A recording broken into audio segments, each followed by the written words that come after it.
সুপ্রভাত। এসো মনের কথা ভাগ করি চ্যানেলের আরেকটি ব্লগে তোমাদের সবাইকে স্বাগত জানাই। কেমন আছো সবাই? নিশ্চয়ই ভালো আছো। আমিও তোমাদের ভালোবাসা নিয়ে খুব ভালো আছি।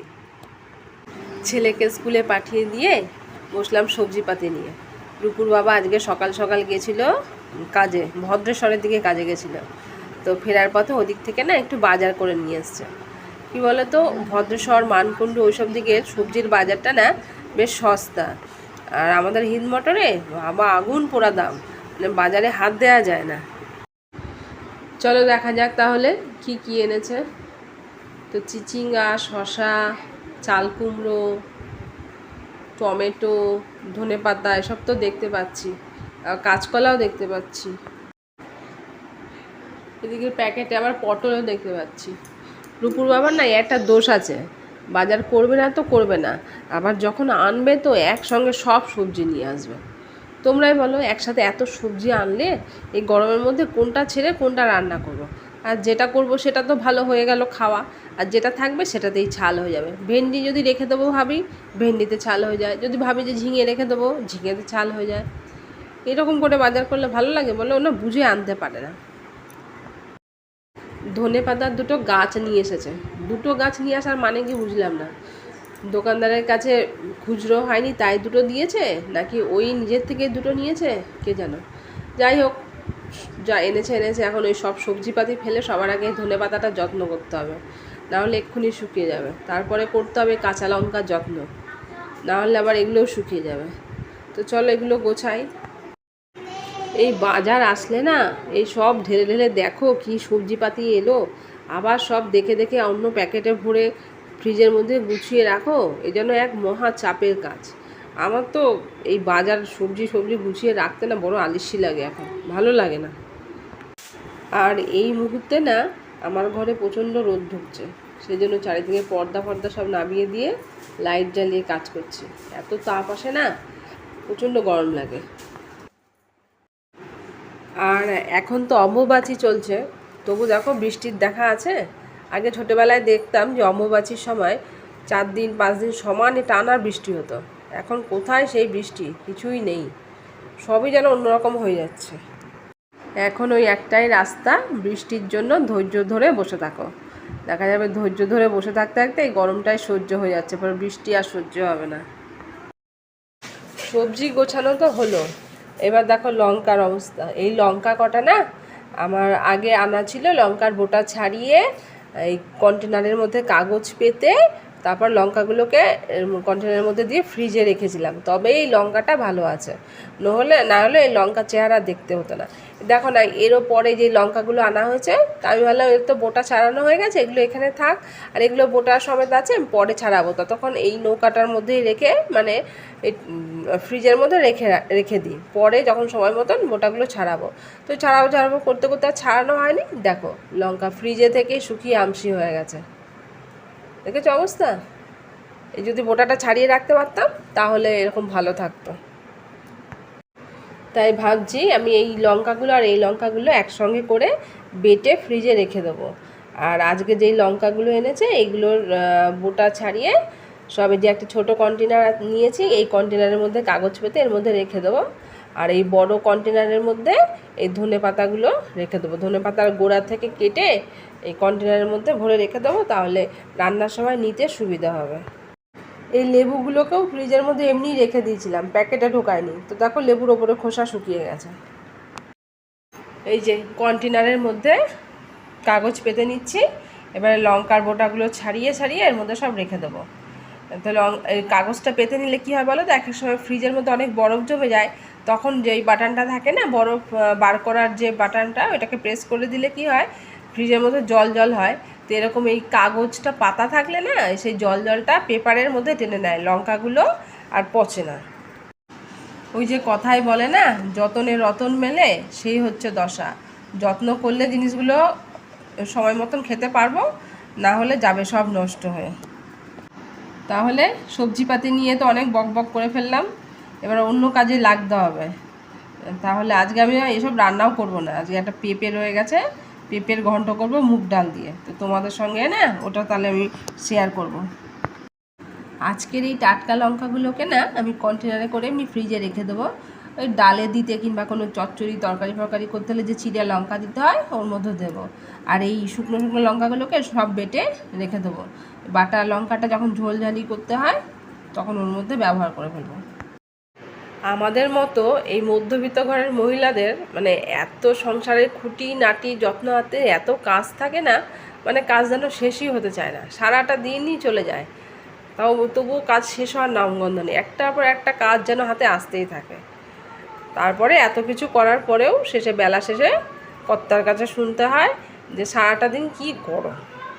তাই না বন্ধু? তোমাদেরও কি এরকম শুনতে হয়? তোমাদেরও কি এরকম বলে? আসলে কি বলো তো, আমাদের এই ঘরের এই সংসারের কাজকর্মের কোনো টাকা পয়সা নেই, তো কোনো উপার্জন নেই, তাই সব কাজের দামও নেই। যদি উপার্জনটা হতো তাহলে বোঝাতো। আর ওনারা তো বাইরে যাচ্ছেন, গিয়ে উপার্জন করে আসছেন, সেজন্য ওনাদের কাজের দামটা আছে। লঙ্কাগুলোকে সব ভালো করে ধুয়ে মিক্সিং জারে নিয়ে নিয়েছি। এবার এটাকে বেটে নেব। লঙ্কাগুলোকে না আমি প্রথমে এমনি মিক্সিং জারে একটু ঘুরিয়ে নিয়েছি। এটাকে আমি বেটে রেখে দেবো, তো এর মধ্যে কিন্তু বেশি জল দিলে চলবে না, সামান্য পরিমাণে একটু জল দিয়ে লঙ্কাটাকে ভালো করে বেটে নেব। বেশি জল দিলে কিন্তু লঙ্কা বাটাটা নষ্ট হয়ে যাবে। লঙ্কা বাটা হয়ে গেছে। এবার এই লঙ্কা বাটাগুলো না আমি এই কন্টেনারের মধ্যে তুলে নেব। এই কন্টেনারগুলো রূপুর বাবা বিক্রি করে। তো তোমরা যদি কেউ চাও যে মশলা বেটে এভাবে রাখবে ফ্রিজে, তাহলে এই কন্টেনারগুলো নিতে পারো। আরও বিভিন্ন ধরনের কন্টেনার আছে, এর মধ্যে রাখলে না বেশ ভালো থাকে মশলা বাটাটা। এবার লঙ্কা বাটাগুলোকে না আমি প্যাচুলা দিয়ে, আমার কাছে একটা প্যাচুলা আছে, প্যাচুলা দিয়ে পরিষ্কার করে কন্টেনারের মধ্যে তুলে নেব। এই প্যাচুলাগুলো না খুব মানে হেল্পফুল জিনিস একটা।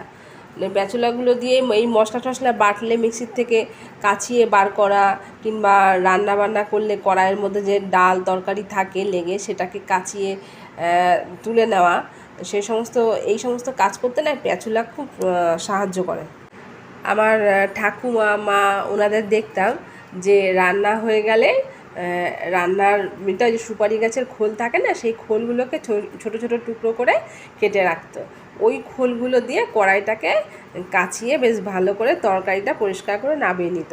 তো এখন তো আর সেই সুপারি গাছের খোল ঠোল পাওয়া যায় না, তো সেই ক্ষেত্রে এই প্যাচুলা কিন্তু সেই সুপারি গাছের খোলের মতোই কাজ করে। খুব পরিষ্কার পরিচ্ছন্ন করে তোমরা কড়াইয়ের থেকে ডাল তরকারি কাচিয়ে বাটিতে নিয়ে নিতে পারবে। বাটা লঙ্কাটা তো কন্টেনারে তুলে নিলাম। এবারে কি করব, এই লঙ্কা বাটার মধ্যে এই 1 চামচের মতন সাদা তেল এর মধ্যে দিয়ে দেবো। সাদা তেলটা দিয়ে এবার ভালো করে লঙ্কার সঙ্গে তেলটা মিশিয়ে তারপরে ফ্রিজে রেখে দেবো। আর তেল ছাড়া কিন্তু একদমই রাখা যাবে না, তেল ছাড়া রাখলে লঙ্কা পচে যাবে।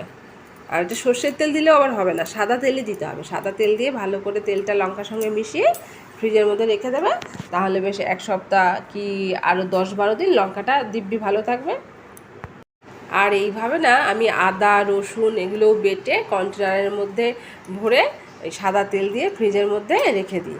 তাহলে কী হয় বলো তো, রান্নার সময় বেশ সুবিধা হয়। তখন এই বাটা বাটি করা তারপর রান্না করা অনেক দেরি হয়ে যায়।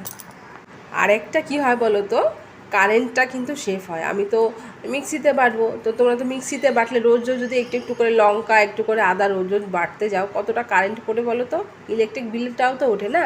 তো এইভাবে একদিনে যদি একটু বেশি করে বেটে রাখো, তাহলে ইলেকট্রিক বিল কিন্তু অনেকটাই সেভ হয়। তবে পেঁয়াজ বেটে কিন্তু ফ্রিজে রাখা যাবে না। পেঁয়াজ বাটা ফ্রিজে রাখা মানে ওটা বিষের সমান হয়ে যায়, কখনোই পেঁয়াজ বেটে ফ্রিজে রাখবে না। আর এই বাটা লঙ্কাটাকে এবারে এই যে ডিপ ফ্রিজের নিচে যে ট্রেটা থাকে না, এই ট্রের মধ্যে এখানে আমি রেখে দেবো। আমি ওই ডিপ ফ্রিজের মধ্যে রাখবো না। ডিপ ফ্রিজের মধ্যে রাখলে কী হয় বলো তো, বরফ হয়ে থাকে, তো তখন রান্নার সময় অসুবিধা হয়। এইখানটায় থাকলে বেশ ফ্রেশ থাকে। দুধের প্যাকেট রেখে দিয়েছিলাম গতকালকে, এটা বার করে আজকে জাল দেবো, দিব্যি থাকবে। তো চলো, আজকের মতন এই বাটাবাটির গল্প অনেক হয়েছে, এবারে রান্না করি। তাহলে আজকে তো আমি পেঁপের ঘন্ট করব মুগ ডাল দিয়ে, তোমাদেরকে তো আগেই বলে দিয়েছি। তো সেই জন্য দেখো আমি একটা পেঁপেকে ঘষে নিয়েছি ভালো করে, আর এখানে কড়াই বসিয়ে দিয়েছি, কড়াইতে সর্ষের তেলও দিয়ে দিয়েছি, তেল গরম হয়ে গেছে। আর পেঁপেটাকে ঠিক এইভাবেই ঘষে নিয়েছি। এবার তেলের মধ্যে আমি দিয়ে দেবো জিরে আর তেজপাতা, আর দেব আদা আর কাঁচা লঙ্কা। এগুলো দিয়ে একটু ভালো করে ফোড়নটা নেড়ে নেব। থেতো করা আদাটা এখনও দিইনি, আদাটা দেওয়ার একটু আগে তো তেলের মধ্যে একটু লবণ দিয়ে নেবো, তাহলে আদাটা দিলে আর ছিটকে গায়ে আসবে না। মুগ ডালটাকে আমি আগের থেকে ভালো করে ধুয়ে ভিজিয়ে রেখেছিলাম, কিছুক্ষণ ভেজার পর জল ঝরিয়ে ফেলেছি। এবার এই ডালটাকে এই তেলের মধ্যে দিয়ে দেবো, দিয়ে এর মধ্যে পরিমাণ মতো একটু লবণ দেবো আর জিরের গুঁড়ো দেবো, দিয়ে এটাকে ভালো করে ডালটাকে কষিয়ে নেব। পরিমাণ মতো জিরের গুঁড়ো দিয়ে দিলাম, আর হলুদ এখন দেবো না, হলুদটা পরে দেবো। পেঁপেটা দিয়ে দেবো, এটা নেড়ে চেড়ে ডালটা একটুখানি সেদ্ধ হয়ে আসবে, তারপর হলুদ দেবো। নাহলে এখন হলুদ দিয়ে দিলে না ডালটা সেদ্ধ হতে চাইবে না। ডালটা কষানো হয়ে গেছে, এবার এর মধ্যে আমি পেঁপেগুলো দিয়ে দেবো। পেঁপেটা দিয়ে দেওয়ার পরে এর মধ্যে পরিমাণ মতন লবণ আর হলুদ দিয়ে দেবো, দিয়ে ভালোভাবে এটাকে নেড়ে চেড়ে ঢেকে ঢেকে পেঁপেটাকে কষিয়ে নেব। আর এই মুহূর্তের মধ্যে জল দেবো না, পেঁপেটা বেশ মজে আসবে, তারপরে এর মধ্যে সামান্য পরিমাণে একটু গরম জল দিয়ে দেবো, দিয়ে তারপরে আবার ঢেকে ঢেকে জলটাকে পুরো শুকানো পর্যন্ত এটাকে রান্না করে নিতে হবে। তারপর পেঁপেটা ভালোভাবে সেদ্ধ হয়ে গেলে এর মধ্যে পরিমাণ মতন একটু চিনি দেবো, পরিমাণ মতন চিনি দেবো, আর লবণটা একটু দেখে নিতে হবে, আর নামাবার সময় একটু ঘি দিতে হবে। ঘি দিয়ে কিছুক্ষণ ঢেকে রেখে দিলে ব্যাস পেঁপের ঘন্ট, মুগ ডাল দিয়ে পেঁপের ঘন্ট একদম রেডি। আর এই হলো মুগ ডাল দিয়ে পেঁপের ঘন্টর ফাইনাল লুক। তো রান্নাবান্না কমপ্লিট, এখন দুপুরে খাওয়া দাওয়া করে একটু রেস্ট নেব। এখন মোটামুটি সন্ধ্যে 6:30 বাজে। তা আমি ছেলেকে নিয়ে এসেছি একটু, আমার বাড়ির সামনে একটা মাঠ আছে, পার্কের মতো আর কি, পার্ক ঠিক বলা যায় না, একটা মাঠের মধ্যে একটা একটু স্লিপ লাগানো আছে, যে স্লিপ চড়ছে, আর কয়েকটা দোলনা আছে লাগানো, আরও কয়েকটা বাচ্চাদের খেলাধুলার কিছু জিনিস আছে, আর ওই দিকটাতে আছে একটা সুইমিং পুল। তো আমি এখানটাতে একটু নিয়ে এসেছি, এখানে একটুখানি বাচ্চাগুলোর সাথে খেলবে, একটু স্লিপ চড়বে। একটু না নিয়ে বেরোলে না, বিকেলবেলা তো বেরোতেই পারি না, যা রোদ গরম থাকে, আর এই সমস্ত জিনিসগুলো দেখছো সবই এগুলো গরম হয়ে থাকে, তো সেই সময় আর হয় না। তো সব বাচ্চারাই মোটামুটি একটুখানি সন্ধ্যের দিক করেই আসে, এগুলো একটু ঠান্ডা হলে তারপরে। তো একটু নিয়ে আসলে কি একটু বাচ্চাগুলোর সাথে একটুখানি খেললে পরে, তারপরে সন্ধ্যেবেলায় বাড়িতে নিয়ে গিয়ে পড়াতে বসালে পড়াটা একটুখানি মন বসবে, না হলে ঘ্যান ঘ্যান করতেই থাকবে যে আমাকে নিয়ে গেলে না, নিয়ে গেল না। আর দেখো তোমরা এসে আরও 4-5টা বাচ্চা আসে এখান দিয়ে, সব কটা বাচ্চা মিলে একসাথে কত আনন্দ করছে। আর এখানে রয়েছে দোলনা, যে যার মতো দোলনা দুলছে। ওদের এই দোলনা চড়া দেখলে না আমাদেরও ছোটোবেলার কথা মনে পড়ে যায়। মানে আমরা তো ছোটোবেলায় এরকম পাইনি দোলনা টোলনা, তা আমরা কি করতাম, ওই কাছাকাছি যে সুপুরি গাছগুলো পুরো মানে লাইন দিয়ে থাকে না, সারি সারিভাবে সাজানো, ওই রকম সুপুরি গাছের এদিক আর ওদিক করে দড়ি বেঁধে নিতাম। আর দড়ি বেঁধে নিয়ে দড়ির মধ্যে হয় একটা আসন কিংবা কোনো বস্তা ফস্তা ঝুলিয়ে দিয়ে ওর মধ্যে বসে বসে আমরা দোল খেতাম। সেই আমরা করতাম কি, আমরা তো 5-6 জন করে একসঙ্গে দল বেঁধে খেলতাম আর কি, এগুলো দোলা। সেই কোনো সময় হয়তো 15 বার করে কি 20 বার করে কি 50 বার করে এইভাবে একটা মাপ ছিল, যে তুই 50 বার দুলবি, তারপরে আমি দুলবো, তারপরে আমি দুলবো, আর একজন যে বসবে তার পেছন দিকে গিয়ে আরেকজন তাকে ধাক্কা মারবে আস্তে আস্তে, যাতে দোলনাটা দুলতে থাকে। তো সেই সব কথাগুলো মনে পড়ে যাচ্ছে এখন, আমরাও ছোটোবেলা কাটিয়েছি আর এদেরও ছোটোবেলা। আর আমাদের ছোটোবেলা আমরা ছাড়া গরুর মতন বড় হয়েছি, তাই না? এখনকার বাচ্চারা তো সারাক্ষণ আটকানোই থাকে, একটু যা এদিক ওদিক বার হয়। আর আমরা ছোটোবেলায় স্কুল থেকে এসে নিয়ে আমাদের দুপুরের কোনো ঘুম ছিল না, স্কুল থেকে এসে খেয়ে দিয়ে নিয়েই আমরা মাঠে ঘাটে বেরিয়ে যেতাম খেলতে। কত বন্ধু বান্ধব মিলে একসঙ্গে হইচই করে কত রকমের খেলা খেলতাম, 5 গত্ত, কাবাডি, তাই না? তোমাদের মনে পড়ছে ছোটোবেলার কথাগুলো? আমরা বড় হয়ে যাওয়ার পরেও 5-7 জন মিলে না এক জায়গায় হলে আমরা অনেক কিছু খেলা খেলতাম। এখন যারা একটু বড় হয়ে গেছে তাদের দেখি 5-6 জন বন্ধু তো এক জায়গায় হয় ঠিকই, কিন্তু তাদের মধ্যে অত গল্পও হয় না, অত খেলাও হয় না। তাদের হাতে সবার একটা করে মোবাইল থাকে, সবাই সবার মোবাইল নিয়েই ব্যস্ত থাকে, তাই না? তো চলো আজকের ভিডিওটা এখানেই শেষ করছি। ও আরেকটু দোলনা দুলে নিক, তারপর বাড়ি থেকে পড়তে বসতে হবে। তাহলে তোমরা সবাই ভালো থেকো, আনন্দ থেকো, আর ভিডিওটা ভালো লাগলে লাইক শেয়ার কমেন্ট করতে ভুলো না।